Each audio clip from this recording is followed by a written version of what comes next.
పరిశుద్ధుడా అనే వందనాలు నైనా ఈ సమయంలో వాక్యమయమైన దేవా, వాక్యం ద్వారా మీరే మాట్లాడాలని యేసు నామములో అడుగుచున్నాము తండ్రి, ఆమేన్. దేవుని స్తోత్రం, హల్లెలూయా. దేవుని బిడ్డలారా, ఈ సమయంలో దేవుని యొక్క వాక్యాన్ని మనము జాగ్రత్తగా చూద్దాం. 2వ దినవృత్తాంతాలు 32వ అధ్యాయము 31వ అధ్యాయము 31 చదువుకుందాం. 2వ దినవృత్తాంతాలు 31వ అధ్యాయము 31. తన దేవుని ఆశ్రయించుటకై దేవుని మందిర సేవ విషయమందేమి, చర్య ధర్మశాస్త్ర విషయమందేమి, ధర్మమంతటి విషయమందేమి, తాను ఆరంభించిన ప్రతి పని అతడు హృదయపూర్వకముగా జరిగించి వర్ధిల్లాను. దేవునికి స్తోత్రం, హల్లెలూయా. దేవుని బిడ్డలారా, ఇక్కడ వాక్యాన్ని చూస్తే మనకి ఇక్కడ ఒక రాజు కనబడతా ఉన్నాడు. అతని పేరు హిజ్కియా. ఇతడు దావీదు సంతానానికి చెందినవాడు. మనము ఈ ఒక్కొక్క రాజు గురించి మనం జాగ్రత్తగా నేర్చుకుంటున్నాం. అయితే ఈరోజు ఒక రాజు, అతని పేరు హిజ్కియా. ఇతడు దావీదు సంతానానికి చెందినవాడు. అయితే ఇతని గురించి లేఖనాలు ఏమున్నాయంటే, ఇతడు దేవునిని ఆశ్రయించి ఇతడు చాలా చక్కగా అభివృద్ధి చెందాడటండి. హల్లెలూయా. ఇతడు దేవునిని ఆశ్రయించాడు. ఇతడు దేవునిని ఆశ్రయించాడు కనుక 31 అండి, 21. దేవునిని ఆశ్రయించాడు కాబట్టి ఇతని జీవితము చాలా చక్కగా ఉన్నదండి. అలానే 20వ వచనంలో కూడా హిజ్కియా యూదా దేశ మొత్తమును ఇలాగున జరిగించి తన దేవుడైన యెహోవా దృష్టికి అనుకూలముగాను యథార్థముగాను నమ్మకముగాను పని చేయించి వచ్చాడు. అంటే ఇతడు దేవుని దృష్టికి ఎలా ఉన్నాడండి? నమ్మకముగా, యథార్థముగా, ఇంకండి నమ్మకముగా, యథార్థముగా, అనుకూలముగా ఉన్నాడట. హల్లెలూయా. ఇతడు దేవుని దృష్టికి ఎలా ఉన్నాడని? అనుకూలంగా, అంటే దేవునికి అనుకూలంగా జీవించాడండి. అంటే తన ఆలోచన కానీ ఇతడు పనులు కానీ దేవునికి చాలా అనుకూలంగా ఉన్నాయి. దేవుడు కోపపడే విధంగా ఇతని యొక్క విధానము లేదండి.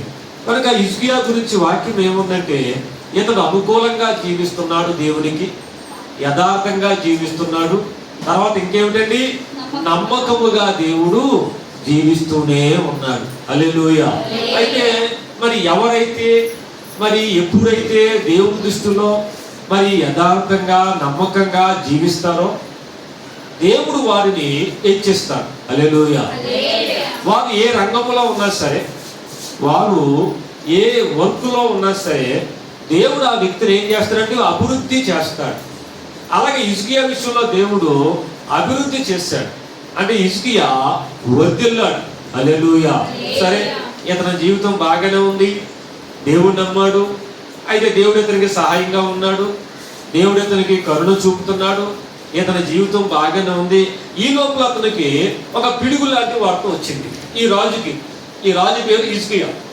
ఇతను బాగానే ఉన్నాడు, కోటలు కొట్టుకున్నాడు, పట్టణాలు కొట్టుకున్నాడు, పిల్లలు చక్కగా ఉన్నారు. అయితే ఇతను ప్రభుని నమ్మినంత కాలం ఇతని జీవితం చాలా చక్కగా ఉందండి. అంటే ఒక మాటలో చెప్పాలంటే ఇతని జీవితము 3 పువ్వులు 6 కాయలు అని చాలా చక్కగా ఉంది. ఈ లోపల ఏం జరిగిందంటే అతనికి ఒక పిడుగు లాంటి వార్త ఎదురైంది. హిజ్కియాకు ఒక పిడుగు లాంటి వార్త వచ్చేసిందండి. ఒక పిడుగు లాంటి వార్త ఏమిటంటే, అక్కడ ఉన్నటువంటి బలమైన శత్రువు అశ్షూరు రాజులు అంటారు. అశ్షూరు రాజు, అతని పేరు ఏమిటండి? అశ్షూరు రాజు. ఇతను ఒక బలమైనటువంటి శత్రువు, ఇతను ఒక పెద్ద రాజు, ఇతను ఓడించడం కష్టం. అయితే ఏం జరిగిందంటే 32వ అధ్యాయంలో రాజు ఇట్టి నమ్మకమైన చర్య చూపిన తర్వాత అశ్షూరు రాజైన సన్హెరీబు వచ్చి యూదా దేశములో చొరబడి ప్రాకారములు ఎదుట దిగి వాటిని లోబరుచుకొన చూచెను. ఈ అశ్షూరు రాజు ఎవరండి? శత్రువు. ఇతను ఏం చేశాడంటే వచ్చేసి ఈ హిజ్కియాకున్న యోధా దేశాన్ని, ఈ యెరూషలేమును ఇతను ఏం చేశాడు? ఆక్రమించుకోవాలని చూశాడు. అంటే శత్రువు వచ్చేసాడు. శత్రువు వారి దగ్గరికి వచ్చాడు, ఆ మైదానంలో దిగిపోయాడు. అంటే ఇప్పుడు ఇతని మనసు ఎలాగుందంటే, ఎలాగుంటుంది ఇతని మనసు అండి? మరి జాగ్రత్తగా మనం చూసినట్లయితే దేవుడు పెట్టారా, మరి ఇక్కడ చూడండి 4వ వచనంలో, బహుజనులు పోగై అశ్షూరు రాజులు రానేలా, విస్తారమైన జలము దానికి దొరకనేలా అనుకుని ఊటలన్నిటినీ దేశం మధ్య గుండా పారుచున్న కాలువకు అడ్డగట్టిరి. చూసారా దేవుని బిడ్డలారా? అంటే ఇప్పుడు ఏం జరుగుతుందంటే దేవుని బిడ్డలారా, ఈ శత్రువులందరూ కూడా ఈ రాజు మీదకి యుద్ధానికి వచ్చేసారు. ఏ రాజు అండి? హిజ్కియా రాజు. హిజ్కియా రాజు మీదకి శత్రువులందరూ కూడా యుద్ధానికి వచ్చేసారు. అయితే చూడండి 6వ వచనంలో, జనుల మీద సైన్యాధిపతులను నియమించి పట్టణపు గుమ్మములను పోవు రాజనీతిలోనికి వారిని తన యొద్దకు రప్పించి వారి ఇలాగూ హెచ్చరిక చేశాను. అయితే వెంటనే ఎప్పుడైతే శత్రువు అక్కడికి వచ్చేసాడో, ఆ దేశంలోనికి చొరబడ్డాడో, శత్రువు అయినటువంటి అశ్షూరు రాజు సనహెరీబు, ఆ రాజు పేరు ఏమిటండి? సనహెరీబు. ఈ శత్రు రాజు వచ్చినప్పుడు హిజ్కియాకి గుండెల్లో కొంచెం కంగారు వచ్చింది. హిజ్కియా బలహీన పడ్డాడు. అయితే దేవుని బట్టి, నమ్మిన దైవాన్ని బట్టి, ఎందుకో తెలుసండి, అతను నమ్మడి కాబట్టి అతని జీవితం ఎలాగొందంటే 37వ అధ్యాయంలో అభివృద్ధి చెందాడు. ఇతను వర్ధిల్లాడు, యథార్థంగా ఉన్నాడు కాబట్టి ఇతను చాలా చక్కగా ఉన్నతమైన స్థితిలోనికి దేవుడు నడిపించాడు. మరి ఇప్పుడు ఎంత వచ్చింది? శత్రురాజు వచ్చాడు. హిజ్కియా అప్పుడు ఏమంటున్నాడో తెలుసా దేవుడు పెట్టారు అక్కడ చూడండి 7వ వచనంలో, మీరు దిగులు పడకుడి, ధైర్యము విడవకుడి, అశ్షూరు రాజునైనను అతనితో కూడా ఉన్న సైన్యముకైనను మీరు భయపడవద్దు, విస్మయం పొందవద్దు. అతనికి కలిగి ఉన్న సహాయము కంటే ఎక్కువ సహాయము మనకి కలదు. హల్లెలూయా. చూడండి, ఇతను అన్నాడు, ఈ హిజ్కియా రాజు అంటాడు కదా, తన దగ్గర ఉన్న ప్రజలతో, సైనికులతో, యోధులతో, శతాధిపతులతో మీరు భయపడవద్దు, మీరు ధైర్యాన్ని విడిచిపెట్టవద్దు, మీరు దుఃఖపడవద్దు. ఎందుకంటే అశ్షూరు రాజు చాలా పెద్ద రాజు అండి. చాలా మంది సైనికులు ఉన్నారు అతనికి. అతను చాలా యుద్ధవీరులా. అప్పుడు ఇతను అంటాడు, అతని సైన్యానికి మీరు భయపడవద్దు. ఎవరు చెప్తున్నాడు? యుద్ధము చేసే నాయకులకి, యుద్ధము చేసే యోధులకి, యుద్ధమాడే సైనికులకు అంటున్నాడు కదా. అతని సైనికులను చూసి, అతని సైన్యాన్ని చూసి మీరేం చేయకూడదండి? భయపడవద్దు, దిగులు పడవద్దు. చూడండి మళ్ళీ ఇక్కడ ఎవరైనా ఇతను దేవుడు పెట్టారా, చూడండి, అతనికి కలిగి ఉన్న సహాయము కంటే ఎక్కువ సహాయము మనకి కలదు. హల్లెలూయా. హిజ్కియా అన్నమాట తెలుసా? అతను అంటా ఉన్నాడు, అతనికి కలిగిన సహాయము కంటే ఎక్కువ సహాయము మనకి కలదు. హల్లెలూయా. చూడండి దేవుడు పెట్టారు, అతను అన్నమాట, అతనికి కలిగిన సహాయము కంటే ఎక్కువ సహాయం మనకి వస్తుంది. నిజానికి హిజ్కియాకి అక్కడ తక్కువే సైనికులు ఉన్నారు, అతనికన్నా ఎక్కువ లేరు. వీళ్ళందరూ కూడా కంగారు పడుతున్నారు. అయితే ఈ రాజు అన్నాడు, మీరు వాళ్ళని చూసి భయపడద్దు, దిగులు పడద్దు, వేదన పడద్దు, దుఃఖపడద్దు. అతనికున్న సహాయము కంటే ఎక్కువ సహాయము మనకి దేవుడిస్తాడు. హల్లెలూయా. మళ్ళీ అతను అన్నాడు, దేవుడు బిడ్డ 8వ వచనంలో, మాంస సంబంధమైన బాహువే అతనికి అండ, మనకి సహాయము చేయుటకును మన యుద్ధములను జరిగించుటకును మన దేవుడిని యెహోవా మనకు తోడుగా ఉన్నాడని చెప్పగా జనుల యోధా రాజైన హిజ్కియా చెప్పిన మాటలు ఏందో నమ్మకం పెట్టుకున్నారు. హల్లెలూయా. అయితే ప్రజలు ధైర్యపరుస్తున్నాడు హిజ్కియా రాజు. ప్రజలందరూ కూడా నిరాశలోకి వెళ్ళిపోయారు. గుండెలు చెదరుకొని వీళ్ళకి దిగులు పడుతున్నారు. వీరి గుండెలు నీరైపోయినట్టండి. అప్పుడు ఈ రాజు అంటాడు, హిజ్కియా రాజు, అయ్యా, మాంస సంబంధమైన బాహువే అతనికి అండ. ఏమిటండి? మాంస సంబంధమైన అంటే మనుషులు అతనికి అండగా ఉన్నారు. ఈ శరీరకులే అతనికి అండగా ఉన్నారు. కానీ దేవుని బిడ్డలు చూడండి, మాంస సంబంధమైన సహాయం అతనికి ఉన్నారు, మనకి తోడుగా ఉన్నాడు, మనతో యుద్ధము చేయడానికి మనకు తోడుగా ఉన్నాడని దేవాది దేవుని గురించి చెప్తున్నాడు. హల్లెలూయా. మనతో ఉన్నవాడు మన యుద్ధాలు చెయ్యనని. అంత చక్కని మాట ఇక్కడ దేవుని బిడ్డలారా. మన యుద్ధములను జరిగించుటకు మన దేవుని యెహోవా మనకి తోడుగా ఉన్నాడని చెప్పగా. హల్లెలూయా. హిజ్కియా అంటాడండి, ఎందుకు ఆ యుద్ధాన్ని జరిగించేది మనం కాదయ్యా, మనతో ఉన్న మన దేవుడే ఆ యుద్ధాన్ని జరిగిస్తాడు. హల్లెలూయా. మనతో పాటు ఉన్న మన దేవుడే ఆ యుద్ధాన్ని జరిగిస్తాడు. మన దేవుడే ఆ యుద్ధాన్ని జరిగిస్తాడు. మీరు ఎందుకు దిగులు పడతారు? యుద్ధము చేసేది మనము కాదయ్యా.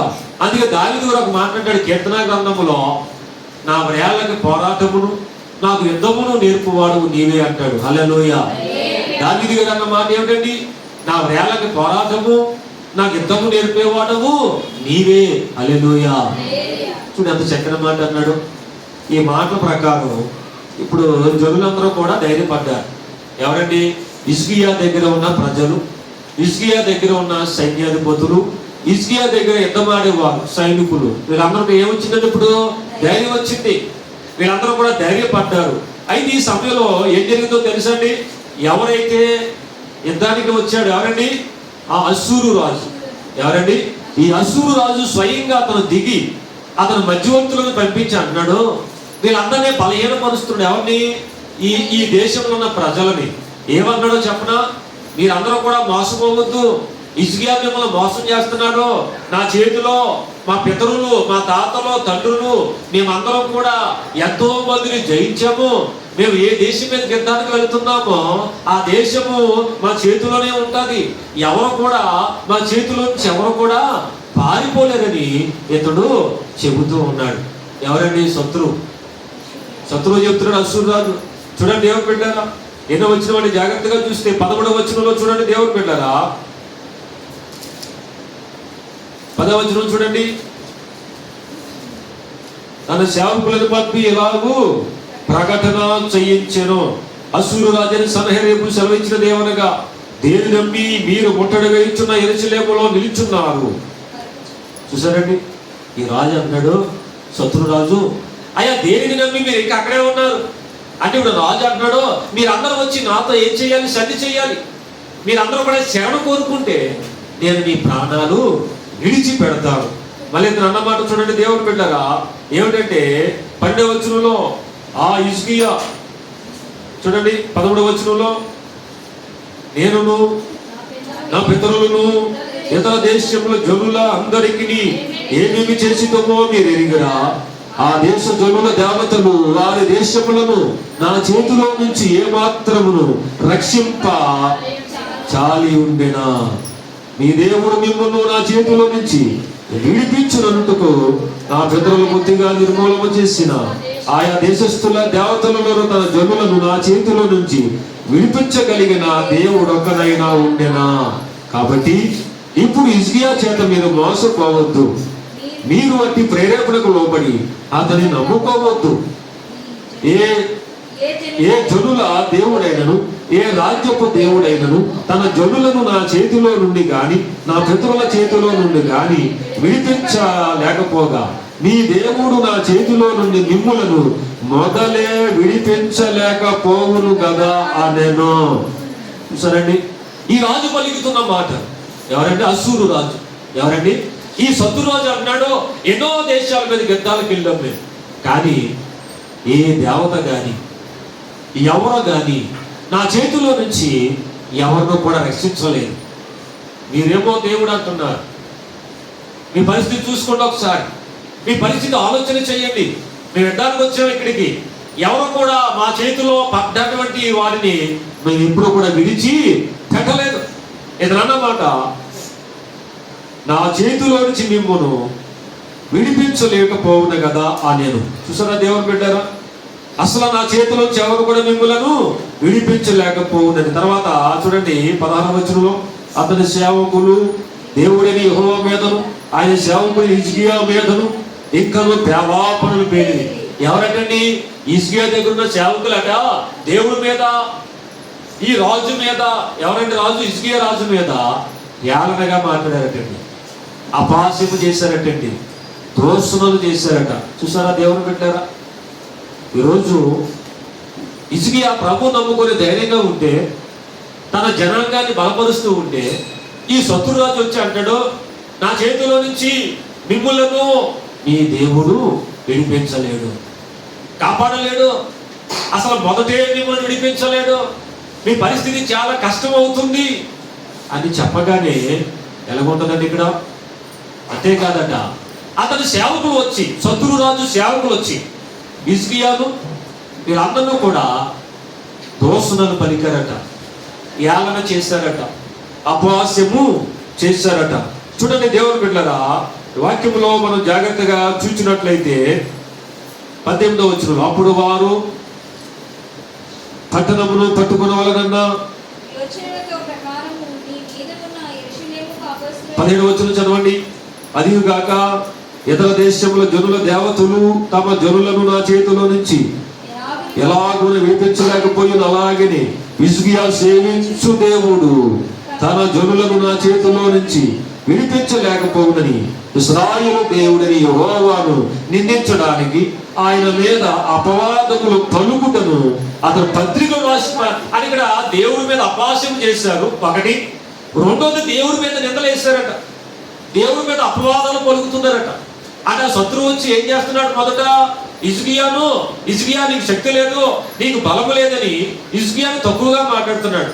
అంతేకాదు హిజ్కియా ఏం చేశాడు? ప్రజలందరినీ దేవుడు ఉన్నాడయ్యా, దేవుడు సాయం చేస్తాడు, మన దేవుడు రక్షించేవాడు, ఆ జనాన్ని చూసి భయపడొద్దు, ఆయన లక్షల మందిని చూసి మీరు దిగులు పడొద్దు అని హిజ్కియా చెబుతుంటే, ఈ శత్రు రోజు వచ్చి అంటాడు, నా చేతిలో నుంచి ఏ జనాంగాన్ని ఏ దేవుడు కూడా కాపాడలేదు, నీవు నమ్ముకున్న నీ దేవుడు నేను ఎందుకు కాపాడుతాడు అని దేవుని మీద నిందలు వేశారండి.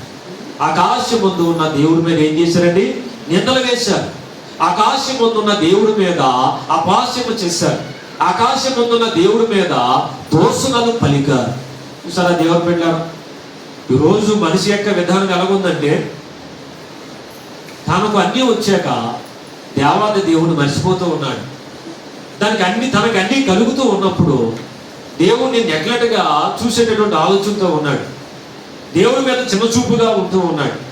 తనకు అన్నీ కలుగుతున్నా సరే దేవుని పక్కన పెట్టి ఎన్నో దోషాలు చేసేవాడిగా ఈ దినాన మనుషులు ఉంటూ ఉన్నారు. చూడండి, ఇక్కడ హిజ్కియాను వారు తిడతలేదు, హిజ్కియా నమ్ముకున్న ప్రభువును కూడా వారు ఏం చేస్తున్నారు? దూషిస్తున్నారు, తిడుతున్నారు, అపహాస్యము చేస్తున్నారు. ఆ సమయంలో దేవుని పిల్లలు చూడండి, కింద వచనంలో పత్రికలు రాసిన, అప్పుడు వారు ఎన్ని వచనం అండి? 18. అప్పుడు వారు పట్టణమును పట్టుకున్న వలన యోచనతో ప్రాకారం మీద ఉన్న యెరూషలేము కాపురస్తులను బెదిరించుటకును నొప్పించుటకును ఉదాభాషల బిగ్గరగా వారితో ఈ మాటలు పలికిరి. మరియు వారు మనుషుల చేతి పని అయిన భూజనుల దేవతల మీద తాము పలికిన దోషణములు యెరూషలేము యొక్క దేవుని మీద కూడాను పలికిరి. దేవుడి మీద కూడా పలుకుతున్నారు. దోషణాలు అంటే బూతులు, దోషణలు అంటే ఏంటమ్మా? బూతులు. అవి వినలేని బూతులండి. దేవుడి మీద కూడా వారు దోషలు పలుకుతున్నారు. ఎవరో శత్రు రాజు. హిజ్కియా అప్పుడు ఏం చేశాడు చెప్పనా? చూడండి, అప్పుడు హిజ్కియా కింద వచనం చూడండి, 20వ వచనంలో, రాజని హిజ్కియాయు ఆమోజు కుమారుడైన యెషయా అను ప్రవక్తయును ఇందును గురించి ప్రార్థించి ఆకాశము తట్టు చూచి మొరపెట్టగా. హల్లెలూయా. అప్పుడు వెంటనే ఈ రాజు ఎవరండి? హిజ్కియా. ఈ రాజు ఏం చేశాడంటే, అతని దగ్గర ఒక ప్రవక్త ఉన్నాడు. ఎవరు? యెషయా. ఎవరండి? యెషయా. ఆమోజు కుమారుడైన యెషయా అంటాడు, అయ్యా వీళ్ళ మాటలు మనం వెళ్ళకపోతున్నాం, వీళ్ళు చాలా గందరగోళంగా మాట్లాడుతున్నారు, వీళ్ళు చాలా బూతులాడుతున్నారు, మనల్ని తిడుతున్నారు, మన ప్రజల్ని తిడుతున్నారు. అంతేకాదు మనము నమ్మిన దేవాది దేవుని కూడా వారు దోషణలు ఆడుతున్నారు అని ఏం చేస్తారో తెలుసండి? అప్పుడట ఇందును గురించి వీళ్ళిద్దరూ కలిసి దేవునికి ప్రార్థన చేశారట. హల్లెలూయా. మనకు తెలుసు, దేవుని బిడ్డలో ఒక వ్యక్తి నమ్మకంగా ప్రార్థన చేసినప్పుడు ఆ ప్రార్థన ఎలా ఉంటుందండి? దేవాది దేవుడి దగ్గర చేరిపోతుందండి. హల్లెలూయా. ఆ ప్రార్థనకి దేవుడు ప్రతిఫలాన్ని ఇస్తాడు. హల్లెలూయా. నమ్మకంగా చేసే ప్రార్థన, విశ్వాసంగా చేసే ప్రార్థన దేవుని ఎందుకు అది అలాగా వెళ్ళిపోద్ది. హిజ్కియా, అక్కడ ఉన్నటువంటి సేవకుడు ఎవరండి? యెషయా. వీళ్ళిద్దరూ కలిసి దేవుడికి చెప్పుకున్నారు, ప్రభువా వీళ్ళ పరిస్థితిని ఒకసారి చూడు నాయనా, వీళ్ళ పరిస్థితి చూడు నాయనా, ఇన్ని లక్షల మంది యుద్ధానికి వచ్చారు ప్రభువా, మేము యుద్ధం చేయలేమని మమ్మల్ని దోస్తులాడుతున్నారు, మిమ్ములను దోషులాడుతున్నారు అని దేవాది దేవునికి వారి చర్య అంతా కూడా చెప్పుకోగా, చూడండి 21వ వచనంలో, యెహోవా ఒక దూతను పంపెను, అతడు అశ్షూరు రాజు దండులోని పరాక్రమశాలులందరినీ, సేవా నాయకులను, అధికారులను హతము చెయ్యగా అశ్షూరు రాజు సిగ్గునొందిన వాడై తమ దేశానికి తిరిగిపోయాను. హల్లెలూయా, హల్లెలూయా. చూడండి దేవుడు ఎంత గొప్ప విజయాన్ని ఇచ్చాడో. ఎప్పుడైతే హిజ్కియా దేవుడికి ప్రార్థన చేశాడో, దేవుడు ఒక దూతనే పంపించాడట. ఎవరండి? ఒక దూతనే దేవుడు పంపించి, ఆ దూత వచ్చి వీళ్ళందరినీ హతం చేసిందటండి. హల్లెలూయా. ఆ దేవదూత దిగి అశ్షూరు రాజు అంటే ఎవరు? బలమైన అతని కింద ఉన్న సేనాధిపతులను, నాయకులను, యోధులను హతము చేసిందటండి. హల్లెలూయా. ఈ దేవదూత వారందరినీ హతము చేయగలిగాడు. అశ్షూరు రాజుకి అర్థం కాలేదు. అరే, వీళ్ళందరూ ఎలా చనిపోయారేంటి? వీళ్ళందరూ ఎలా చనిపోయారేంటి? ఇన్ని లక్షల మంది మా ఊళ్ళందరూ ఎలా చనిపోయారు? ఏంటి ఇలా జరిగింది? ఏమిటి ఇలా జరిగిందని సిగ్గుపడిపోయి అక్కడి నుంచి పారిపోయాడండి. హల్లెలూయా. ఇంకా దేవుని బిడ్డలారా, ఎవరైతే దేవాది దేవుని ఆశ్రయిస్తారో, ఎవరైతే దేవుడి మీద నమ్మకం కలిగి జీవిస్తారో, దేవుడు వారిని సిగ్గుపరిచే దేవుడు కాదండి. హల్లెలూయా. తన ఎత్తుకుని జీవించే దేవుడు. హల్లెలూయా. ఈ శత్రువాడు ఏం చేశాడు? సిగ్గుపడి తన దేశానికి ఏం చేశాడు? పారిపోయాడు. తర్వాత అతని అంతం చూడ ఎలా ఉందో. తర్వాత అతని అంతము 21వ వచనంలో, అంతటా అతడు తన దేవుని గుడిలో చొచ్చినప్పుడు అతని కడుపున పుట్టిన వారే అతని అక్కడ కత్తి చేత చంపిరి. చూసారా? ఎవరు కాదు, అతని కడుపున పుట్టిన బిడ్డలే అతను ఒక గుడిలో ఎక్కడికి వెళ్ళాడట, అక్కడే కన్న బిడ్డలు అతను కత్తి తీసుకుని అక్కడే చెప్పేశారట. అంతం చూస్తే ఎలాగొచ్చిందో. కనుక ఆ దేవుని బిడ్డలారా, దేవుని సంగమా, రోజు దేవుని బట్టి నువ్వేం చేయాలి? ధైర్యం పొందాలని. హల్లెలూయా. ఈ అశ్షూరు రాజు అక్కడ చనిపోయాడు. కన్న బిడ్డలే చెప్పారు. హిజ్కియా చెప్పాడండి. హిజ్కియా ప్రార్థన చేశాడు. హిజ్కియా ప్రార్థన చేశాడు. ఈరోజు నీ కష్టం వచ్చినప్పుడు, బాధ వచ్చినప్పుడు నువ్వేం చేయాలి? ప్రార్థనే చేయాలి. హల్లెలూయా. ప్రార్థనకున్న శక్తిగా నువ్వు తెలిస్తే ప్రార్థన చేయడము మానవండి. హల్లెలూయా. ప్రార్థన శక్తిగా తెలిసిన వారట ఉదయాన్నే ప్రార్థన చేస్తారు, అర్ధరాత్రి ప్రార్థన చేస్తారు, ప్రయాణాల్లో ప్రార్థన చేస్తారు, సమయం ఉన్నప్పుడల్లా దేవునికి ప్రార్థన చేస్తూనే ఉంటారు. హల్లెలూయా. ప్రార్థనను చేస్తా ఉంటే దేవుడు తన కార్యాలు జరిగిస్తాడు. హల్లెలూయా. చూడండి, అశ్షూరు రాజు సిగ్గుపడిపోయి పారిపోయాడు. అతని కన్న బిడ్డలే అతను ఏం చేశారండి? చంపేశారు, హతం చేశారు. కనుక దేవుడు బిడ్డరా, ఈరోజు హిజ్కియా గురించి మనం ఏం నేర్చుకోవాలంటే, అతనికి ఎంత పెద్ద కష్టం వచ్చినా దేవుడు చూసి అతను ఏం ధైర్యపడ్డాడు. నిజంగా 32వ అధ్యాయం ఏమిటో తెలుసండి? 7వ 8వ వచనంలో అంటాడు, అతడు మాంస సంబంధమైన బాహువే అతనికి అంట, మనకు సహాయము చేయుటకు, మన యుద్ధాలు జరిగించుటకు మన దేవుడిని యెహోవా మనకు తోడుగా ఉన్నాడు. హల్లెలూయా. ఎంత గొప్ప మాట అండి. అతను 2 లక్షల మంది తీసుకుని వస్తే ఈ రాజుగారు కోటలోకి వెళ్ళి అంటాడు, అలా అతనికి ఎంతమంది ఉన్నా మనతో ఉండడానికి, మనతో యుద్ధాలు చేయడానికి మన దేవుడే తోడుగా ఉన్నాడు అన్నాడు. హల్లెలూయా. చూసారండి ఎంత చక్కని మాట అన్నాడు. మన దేవుడు మనకు తోడుగా ఉన్నాడు, మనతో పాటు యుద్ధానికి వస్తాడు, మనతో పాటు ఆయన యుద్ధము కూడా చేస్తాడు. హల్లెలూయా. అయితే శత్రువు అని ఏం చేశాడు? ఈ హిజ్కియా దగ్గర సేవకులను, సైనికులందరినీ ఏం చేసి సోదరులకు తెచ్చడానికి చూశాడు. ఏమన్నాడు? మీరు నమ్ముకున్న దేవుడు మిమ్మల్ని రక్షించలేడయ్యా, మీరు నమ్మిన దేవుడు మిమ్మల్ని కాపాడలేడు, మీరు నా చేతిలో ఖచ్చితంగా చనిపోతారు, నా చేతిలో కానీ మా యొక్క పితరులు, మా ముందు వారు కానీ మేము ఏ రాజ్యం మీద అయితే మేము వెళ్ళామో ఆ రాజ్యం మా చేతుల నుంచి ఎంతవరకు తప్పించుకోలేదు అన్నాడు. కానీ వీళ్ళందరూ దిగులు పడుతున్నారు. అయ్యా ఏటయ్యా హిజ్కియా, అతనేమో పెద్ద రాజు, నువ్వేమో దేవుడు అన్నావు, ఏమిటి అంటే హిజ్కియా లేదు, మనం అలాగే ఉండాలి మౌనంగా, దేవుడు తన కార్యం చేస్తాడు, దేవుడు ఏదో నమ్మకం ఉంచాం కదా, దేవుడు మేలు చేస్తాడు అని ధైర్యంగా విశ్వాసంగానే ఉన్నాడు. చివరికి హిజ్కియా చేసిన ప్రార్థన ఫలించింది. దేవుడు ఒక దేవదూతని పంపించడం జరిగింది. హల్లెలూయా. దేవుడు ఒక దేవదూతను పంపించడం, ఆ దేవదూత ఈ అశ్షూరు శత్రువు యొక్క రాజ్యంలో ఉన్న శత్రువులందరినీ, యోధులందరినీ కూడా ఏం చేశారు? దేవదూత హతము చేశారు. దేవుని స్తోత్రం. హల్లెలూయా. కనుక దేవుని బిడ్డలారా, ఈ రాత్రికాల సమయంలో నీకున్న కష్టాన్ని పడి దిగులు పడద్దు. నీకున్న పెద్ద పెద్ద కష్టాలు ఉంటాయి కదా. కొంతమంది అంటారు, భాషలో పెద్ద కష్టం ఉందండి, ఇంకా అది ఎలా పోవాలో తెలియదండి అని. మరి హిజ్కియాకి అలాగే వచ్చిందండో. ఇంకా చూడగానే మిడతలా కనపడుతున్నాడు అందరు శత్రువులు అందరూ. ఇతను పాటకి చూడగానే మైదానంలో మిడతలా ఉన్నాడు సార్, మిడతలో. అప్పుడు దేవుడు ప్రార్థన చేశాడు, ప్రభువా ఎంత గొప్ప సైన్యమయ్యా, మేము వెళ్ళామంటే మా పని నువ్వే మాతో కూడా రావాలన్నాడు. హల్లెలూయా. దేవుడు అలాగే వీళ్ళు ఒక దేవదూతను పంపించుకొని ఆ దేవదూత మొత్తం అందరూ అర్థం చేశాడండి. హల్లెలూయా. శత్రువు సిగ్గుపడిపోయాడు, అశ్షూరు రాజు సిగ్గుపడిపోయాడు. దేవుడు నిందించాడు కనుక, హిజ్కియా నిందించాడు కాబట్టి, ఆకాశం అందున్న దేవుడి మీద నిందలు దోషాలు పలికాడు కాబట్టి, కన్నబిడ్డలు ఏం చేశారు? తండ్రిని చంపేశారు. ఎన్ని మాట అన్నాడు హిజ్కియా, శత్రురాజు. దేవుడు దోషంలాడాడు, దేవుడి మీద నిందలేసాడు, దేవుడు రక్షించలేడు అన్నాడు, దేవుడు మొదటి మిమ్మల్ని కాపాడలేడు అన్నాడు. కానీ కన్న బిడ్డల చేతిలో తనకి ప్రాణం పోయింది. కన్న బిడ్డల నుంచి తన ప్రాణాన్ని రక్షించుకోలేకపోయాడు. ఒక గుడిలో ఉంటే కన్న బిడ్డలు అక్కడ చంపేశారట. కనుక దేవుని బిడ్డల, దేవుని సంగమా, హిజ్కియా వలె జీవిద్దాం, హిజ్కియా వలె ప్రార్థన చేద్దాం. దేవాది దేవుడు ఈ మాటలు దీవెనకరంగా అనుగ్రహించును గాక. అందరూ కూడా ప్రార్థన చేద్దాం. నాతో పాటు దేవుని బిడ్డరా, నాతో పాటు దేవాది దేవునికి ప్రార్థన చేద్దాం. ఒక్కసారి ఎవరు ప్రభువా హిజ్కియా వలె తండ్రి ప్రార్థన చేసే భాగ్యాన్ని దయచేయండి. హిజ్కియా వలె తండ్రి ఎంత పెద్ద కష్టమైనా అయ్యా ముందుకు సాగిపోయే భాగ్యాన్ని బట్టి ప్రభువా అని దేవునికి ప్రార్థన చేద్దాం. హిజ్కియా వలె ఎంత పెద్ద కష్టమైనా, ఎంత పెద్ద బాధ అయినా, అయ్యా కొండంత సమస్య ఉన్నా, కొండంత ఇబ్బందులు ఉన్నా, అయ్యా తండ్రి వాటన్నిటి నుంచి విడుదలనిచ్చే మీ వైపు చూస్తూ సాగిపోయే భాగ్యాన్ని ఇవ్వండి అయ్యని తండ్రికి ప్రార్థన చేద్దాం. స్తోత్రాలు తండ్రి.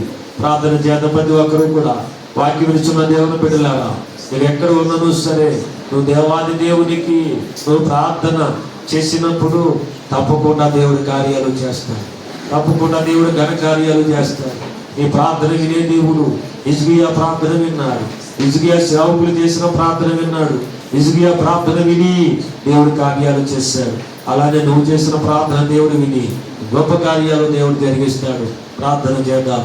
దయగలిగిన తండ్రి నాయన, పరిశుద్ధుడా నీ కొందనాలు నాయన, ఈ సమయంలో నేనెత్తబడిన మాటలు నాయన ప్రతి ఒక్కరి హృదయాల్లో ఫలింపచేయండి. మా తండ్రి నీ కొందనాలు. వాక్యం వింటున్న ప్రతి బిడ్డను దీవించండి, ఆశీర్వదించండి. ఎవరికైతే ఇబ్బందులు ఉన్నాయో, బలహీనతలు ఉన్నాయో, అప్పులు ఉన్నాయో, సమస్యలు ఉన్నాయో ప్రభువా, వాటన్నిటిని యేసు నామములో మీరే తెచ్చండి. మా ప్రభువా మీ కొందనాలు తెలియజేస్తూ ఈ మనవులను ప్రభువా మీకు తెలియపరుస్తూ అయా బిడ్డలందరినీ మీకు అప్పగిస్తున్నాయి. యేసు క్రీస్తు వారి పేరట అతి మిక్కిలిగా వేడుకుని ప్రార్థన చేస్తున్నాము తండ్రి. ఆమేన్, ఆమేన్, ఆమేన్.